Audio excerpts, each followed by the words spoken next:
Alors voilà le compresseur Aerosus monté, donc avec les trois, alors que je mette la main où il faut, avec une, deux, trois boulons. Donc c'est sur du silence bloc, hein, si vous la remuez, elle vibre, hein, parce qu'évidemment il faut laisser un petit jeu. Donc il y a la fameuse durite d'arrivée d'air, hein. Donc le filtre est ici, ça rentre là-dedans, et puis après la nouvelle écrou pour la sortie d'air, donc à serrer sans trop forcer pour pas péter, et ce truc là part directement ici. Donc ici après c'est distribué sur les différentes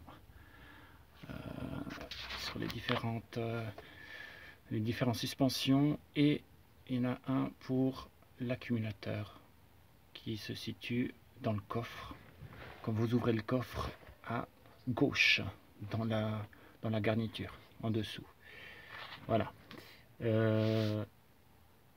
Maintenant on va passer à l'installation du relais. À tout de suite. Alors le relais. Alors normalement sur toutes les vidéos que j'ai vues sur YouTube, le relais c'est un 214. Donc le 214, je n'en ai pas, malheureusement. Où est le nouveau?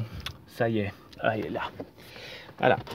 J'ai reçu celui-là avec le compresseur, hein, qui correspond à un 214, hein, n'est-ce pas? La marque Zettler. Bon, tout est construit en Chine, hein. D'accord. Et à la place, sur l'emplacement du 214, j'avais celui-là, ce qui est pas tout à fait le bon, hein, si on voit le type de relais. Alors si j'arrive à faire le mise au point, donc déjà Made in Portugal, c'est pas mal ça. Au lieu d'avoir un simple relais, donc il y a un petit carré juste en dessous. Je pense qu'il y a un double circuit,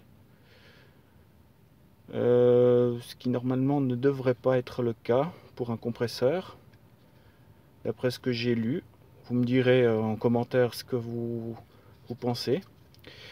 Donc voilà, il est celui-là là, je vais vous indiquer où il était. Alors, si j'arrive à me glisser sous le tableau de bord, donc c'est sous la colonne de direction. Alors, sous la colonne de direction, et est-ce que vous voyez l'emplacement un peu beige, hein, qui est là? Donc, il y avait bien sur toutes les autres vidéos que j'ai vues, bien le 373 ici, et il y avait celui-là à la place.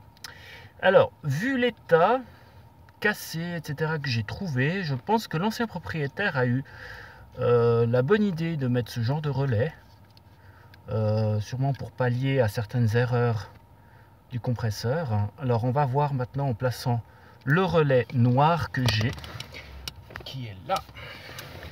Alors on va essayer dans quel sens il faut le mettre déjà. Alors si on le met comme ça, donc théoriquement comme ça. Alors on va essayer. Alors à travers la vidéo c'est pas simple, j'espère mettre vraiment dans le bon trou. Hop, c'est bon. Voilà. D'accord, j'ai mis le relais. C'est le relais noir qui est là. Il est bien enfoncé. Parfait.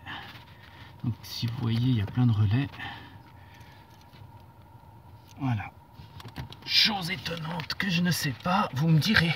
C'est une petite info. Donc j'ai acheté cette voiture en janvier 2018.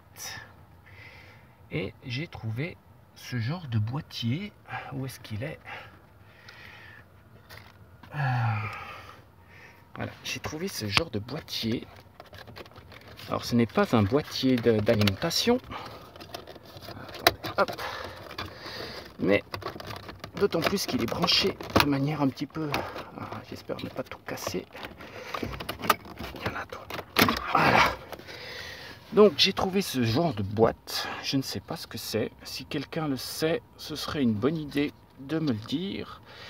Qui est branché sur un truc ici, donc par plusieurs câbles noirs non différenciés, et là-dessus, sous le faisceau de la colonne de direction. Alors je sais pas, est-ce que c'est pour pallier les erreurs? Je sais que selon le carnet d'entretien, il est passé chez Audi 2 ans après l'achat, cette voiture. Et est-ce que c'est à cause de ça? Est-ce que c'est pour pallier les erreurs? Je n'en sais rien. Tout ce que je sais, c'est que ça fonctionne relativement bien. Et voilà. Donc maintenant, je vais faire une pause et je vais essayer de faire marcher la suspension. A tout de suite. Donc voilà, l'Audi est sur la position la plus basse. Donc le sol n'est pas tout à fait droit. Donc on va essayer de mettre... Alors là, elle est en manuel. On va augmenter.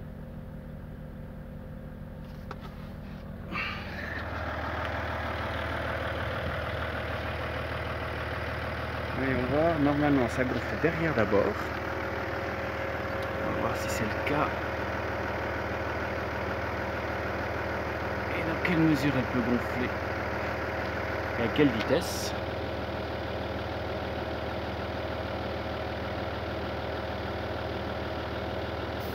Voilà, compresseur à stopper.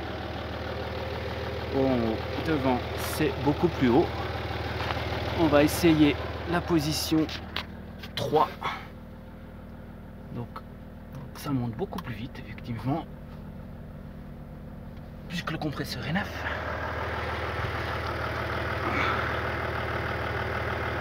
Alors, normalement, ça devrait monter assez rapidement et au plus haut possible. Voyons voir si tout fonctionne bien.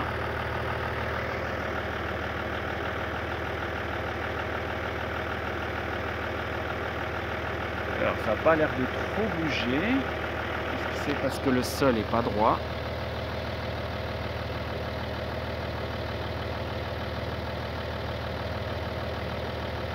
En tout cas, le compresseur fonctionne. Devant, ça, voilà, le compresseur s'est arrêté. Est-ce que c'est à cause de la pente? On va voir de l'autre côté.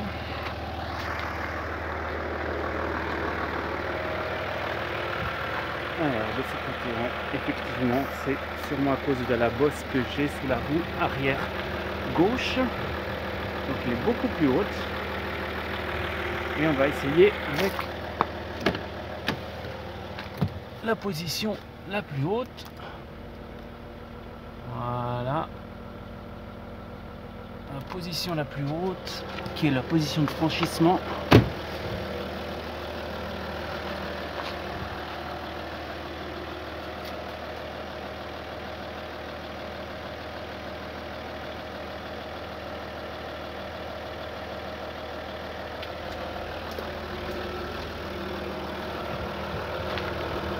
Alors, effectivement, la position est beaucoup plus haute que d'habitude.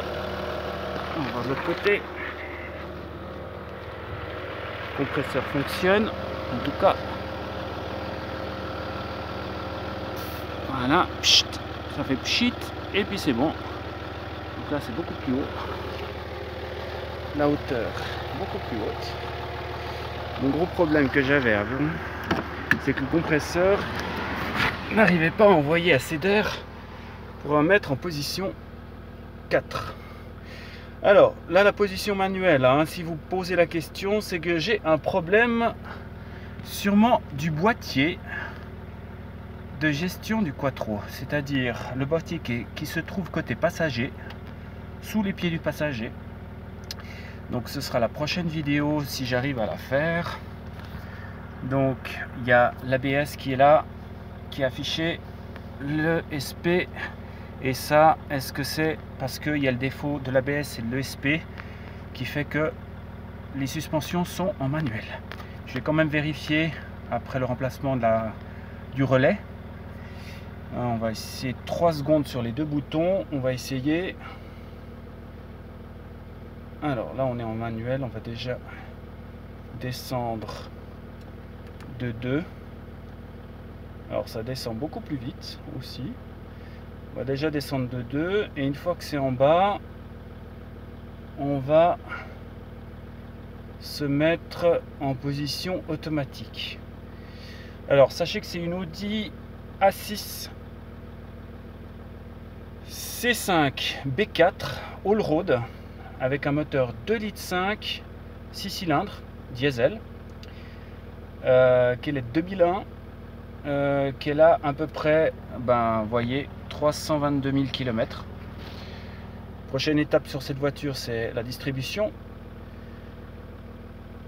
Et puis on verra comment elle roule après. Alors voilà. Alors normalement c'est les deux boutons pendant 3 secondes. Alors 1, 2, 3. Ah, le manuel s'enlève pas. Alors on va retenter. 2, 3, une quatrième, 4. Non plus, le manuel ne s'enlève pas. Donc peut-être que c'est l'ABS et l'ESP qui font une erreur et qui la mettent en manuel. Sachez aussi que les erreurs ABS et ESP sont liées. Donc si vous avez une erreur ABS, vous avez forcément une erreur ESP et vice versa. Donc il faut que je contrôle ça. Une chose que j'ai aussi, c'est que regardez le petit bouton que j'ai là. C'est un petit bouton du low range. Donc c'est les demi-vitesses. Le problème c'est que ça ne s'enclenche pas. C'est toujours, je n'arrive pas à mettre les demi-vitesses. Normalement ça s'affiche ici en caractère orange foncé sur un tour comme les lignes, en orange clair. Mais sur là, vous voyez, j'appuie.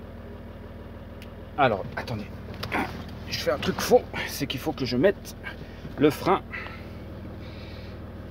appuyé à fond sur la pédale d'embrayage et enclencher le low range. Ouais. J'aurais espéré un petit soubresaut, mais rien du tout. Alors le low range est aussi lié avec le boîtier qui se trouve sous le plancher. Donc on va voir tout ça sur une prochaine vidéo. Alors j'espère que ça vous a plu. Alors c'est ma première vidéo, excusez-moi des erreurs et des coupures, etc. Je suis prêt à lire ce que vous mettez et puis à faire mieux la prochaine fois. Voilà. Donc maintenant je vais tout remonter. Le tableau de bord, le dessous du tableau de bord qui est complètement à nu. Et puis voilà. Je vais rouler un petit peu avec ça. On va essayer tout ça. Et puis plus tard, pour une autre vidéo, ce sera le boîtier là-dessous. Voir dans quel état il est. Voilà. Au revoir tout le monde et à la prochaine.